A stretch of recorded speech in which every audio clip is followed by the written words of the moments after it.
என்ன என்னாச்சு? அவனுக்கு ஒண்ணும் ஆகல? இல்ல அதெல்லாம் ஒண்ணும் இல்ல. அவர் சேஃபா தான் இருக்காரு. இன்னும் கொஞ்ச நேரத்துல கண்ணு முழிச்சிருவாரு. ஆனா ரத்னா தான் ரொம்ப உடைஞ்சு போயிருக்கா.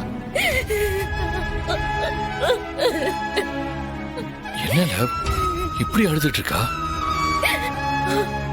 பொழைச்சிருவான்னு சொல்லி பாத்துட்டேன், நம்ப மாட்டேங்கிறாடா.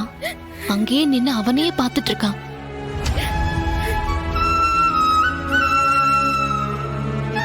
எனக்கு இதை பார்க்க வயிறே கிடந்து பேச மருமோன. மாமா, உங்களுக்கு இன்னுமா புரியல? என்னத்தா?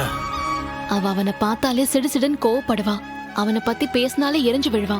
ஆனா அது எல்லாமே பொய் மாமா. அவன் மேல எவ்வளவு பாசம் வச்சிருக்கான்னு இப்ப புரியுதா? ஆமால. ஐசியூவை விட்டுட்டு ஒரு நிமிஷம் விலக மாட்டேங்கிறா. அவன் மேல வெச்ச கண்ணை எடுக்க மாட்டேங்கிறாளே. பாத்தியாத்தா, அவன் மேல இம்பிட்டு பாசத்தை வச்சுட்டு அவனை பிடிக்காத மாதிரி எரிஞ்சு எரிஞ்சு விழுந்துட்டு கிடந்தான். அவன் உசுருக்கு ஆபத்துனதும் எப்படி கதறி அழறான்னு பாத்தீங்களா? மறைக்க முடியல. இப்பதான் உண்மையே வெளியில வருது. இப்ப என்னத்தான் செய்ய? பரவாயில்ல, அவ அழறது நல்லதுதான். அவ பாசத்தை வெளியில காட்டுறதும் நல்லதுதான். விடுங்க, அழட்டும்.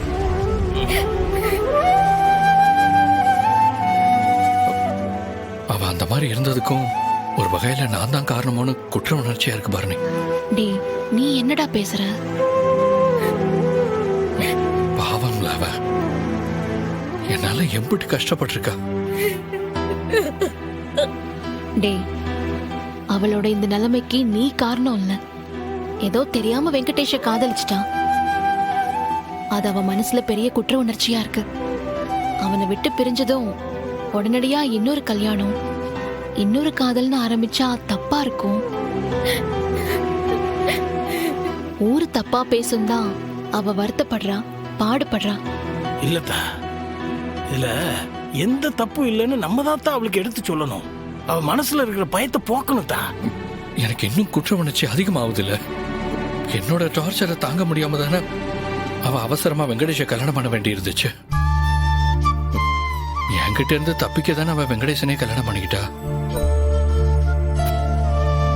அவங்க அவங்களுக்கு பழிய அவங்க மேல போட்டுக்கிறதே ஒரு வேலையா போச்சு பாண்டி.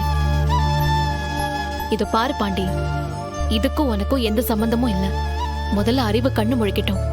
அதுக்கப்புறம் நடக்க வேண்டிய பாசிட்டிவான காரியத்தை மட்டும்தான் பார்க்கணும். மாமா, நீங்களும் கொஞ்சம் தைரியமா இருங்க மாமா.